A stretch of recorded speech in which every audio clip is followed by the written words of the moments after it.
there was a paranoid schizophrenic named Cedro Willy. Love me! That's him, folks. No! Ah, my leg! No! You see, Cedro was a foundling. I don't know where they found me.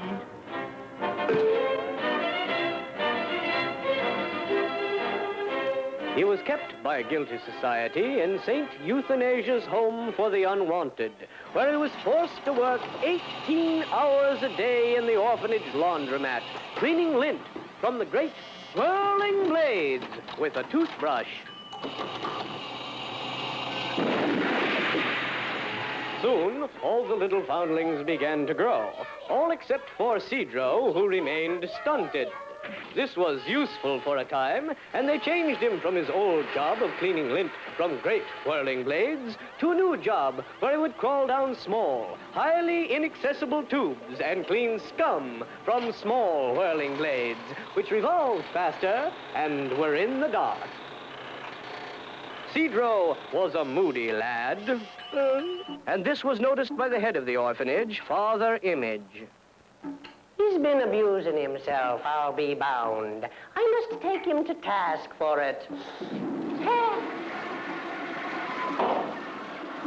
And he had. So he turned to Mother Complex for help.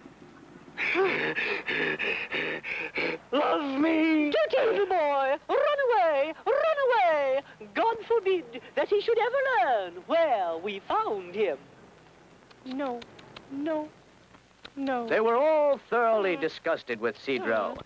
Then, one evening, Sister Fixation had a genuine religious experience while serving Cedro his piping hot gruel. Here's your piping hot gruel, you disgusting little bastard. Jesus! You are not in accordance with God's great plan. No one will notice if I just shoved you down the laundry.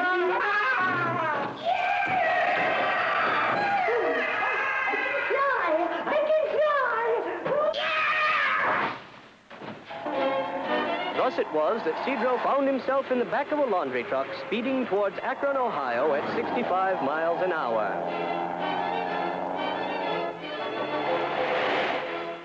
Subsequently, after a series of mishaps, he found himself singing and selling the Acid City Sun-Democrat on a corner in the financial district of a well-known American city. God bless America. By an Acid City Sun-Democrat, mister? Land that I love, love me. By an Acid City Sun-Democrat, mister? By an Acid City Sun-Democrat, mister? By an Acid City Sun-Democrat, mister? Hey, kid. By an Acid City Sun-Democrat, mister? Lay off of that crap. Huh? Now listen, I like you. You do! Get off! Yeah, so, look, I'm gonna let you in on something good. You are? That's right. Now, you know what grass is, don't you? Sure, everybody knows what grass is. Yeah, all right. Well, I'm gonna let you have this whole bottle of it for only $1.75. But wait a minute, this bottle says oregano on it. Oh, well, don't pay any attention to that. I ran out of plastic bags. Huh? Now, look, you're a bright kid. You're down here in the financial district. I tell you, I'm gonna let you in on something good here. My one and only 1, 2, 3 infallible stock market system. There you are. Here, I'll hold that for you. Wow, if I had an infallible stock market system, I could make a lot of money. Oh, you're very bright for a moron. Thank you, sir. If I had a lot of money, everyone would love me. Hey, that's right. And not only would they love you, but they'd respect you because you were an operator. They would? Sure, look at Rockefeller. Where? He's got my money. He's running away. That's not the Boy Scout salute.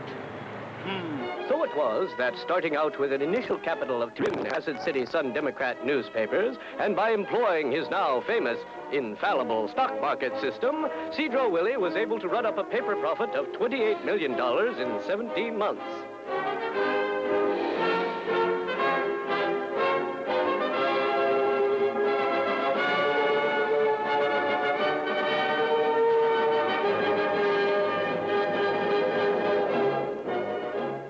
one ever did find out what Cedro's infallible stock market system was.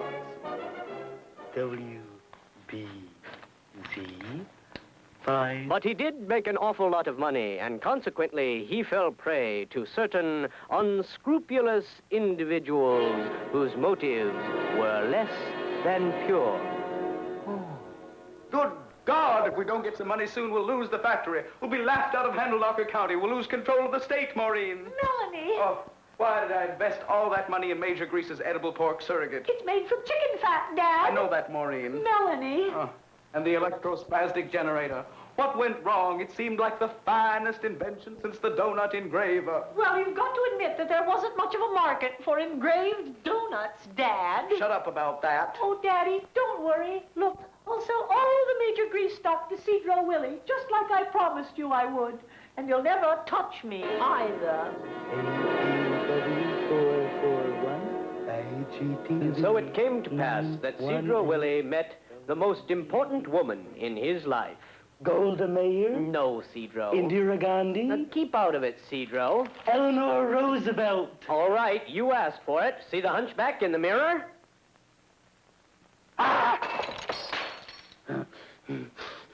Wow, uptight.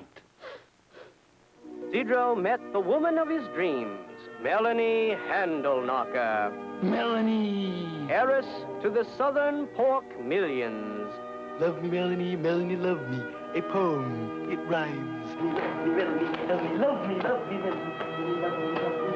Melanie, Melanie, love me, love me, Melanie, Melanie, love me, love me, Melanie, Melanie, love me, Melanie, Melanie, love me, Melanie, Melanie, love me, Melanie, Melanie, love me.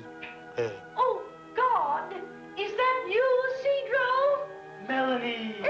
It is. Hi, lovey-dovey. I brought you a big bouquet of artificial carnations. Artificial carnation. Made of $100 bills. Huh? Oh, it is. Oh, I mean, they are. Oh, they're all real. There must be dozens of them. A complete gross. How apropos. Ooh, I love it when you speak French. Oh, Jesus. Where? Oh, no. He's gone now, Cedro. He won't hurt me. No, he won't hurt you. Come on, let's go into the solarium. He won't hurt me. No, don't run away. It was a beautiful morning for a wedding. The sky was blue, the grass was green, and little chirds burped in every tree. And Cedro Willy had just finished signing the papers that purchased all of Colonel Handlenocker's edible pork surrogate investments. There you are. Phew. I want you to know that we all sure do like you, Cedro. Oh, that makes me feel so good. I wish Melanie could be here. Oh, well, you know, it's bad luck for the groom to see the little woman before the blessed event. Since you're here, how would you like to take a look at the factory? Please step this way.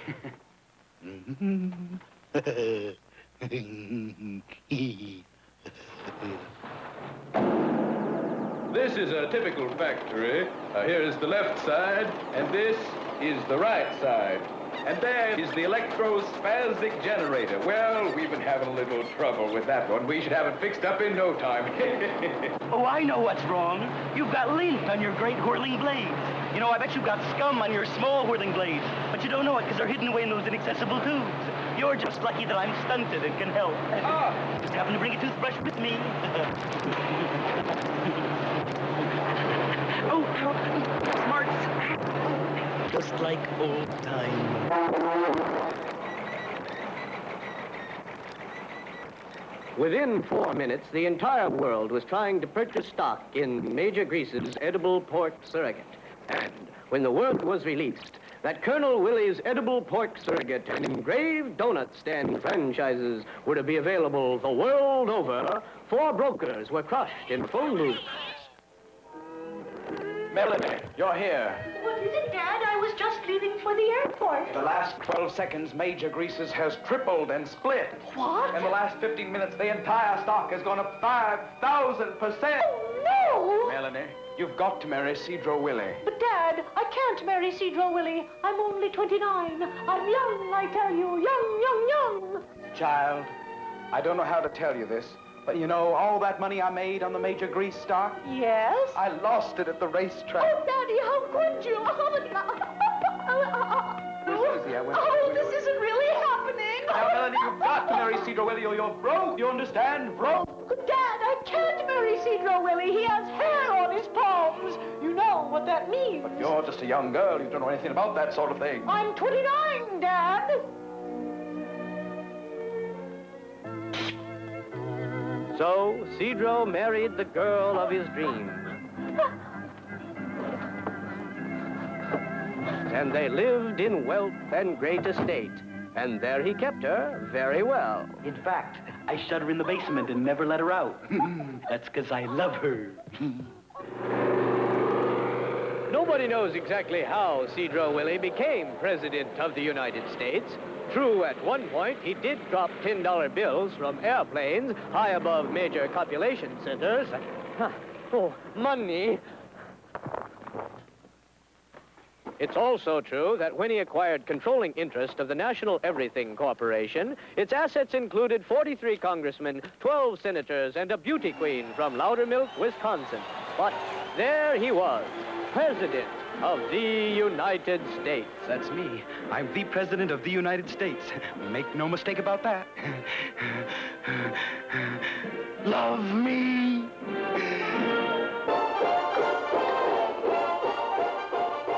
No one ever forgot his term of office. You ready, President Willy? Throw them to the great whirling blade. They didn't love me enough.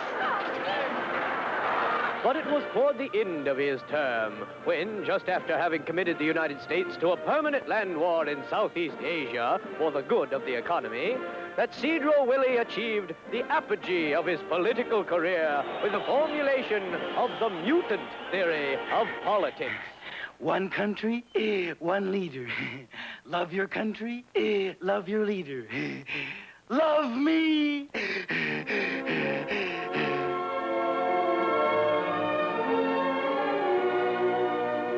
Then, using his newfound contacts, he retired and purchased the state of New Hampshire, where he erected a 100-foot fence all around the boundaries with a picture of himself every 25 yards. And every evening, just at dusk, through millions of loudspeakers installed all across the state, Cedro Willy would address the people of New Hampshire. Love me. And the people of the state of New Hampshire would answer, We love you, Cedro.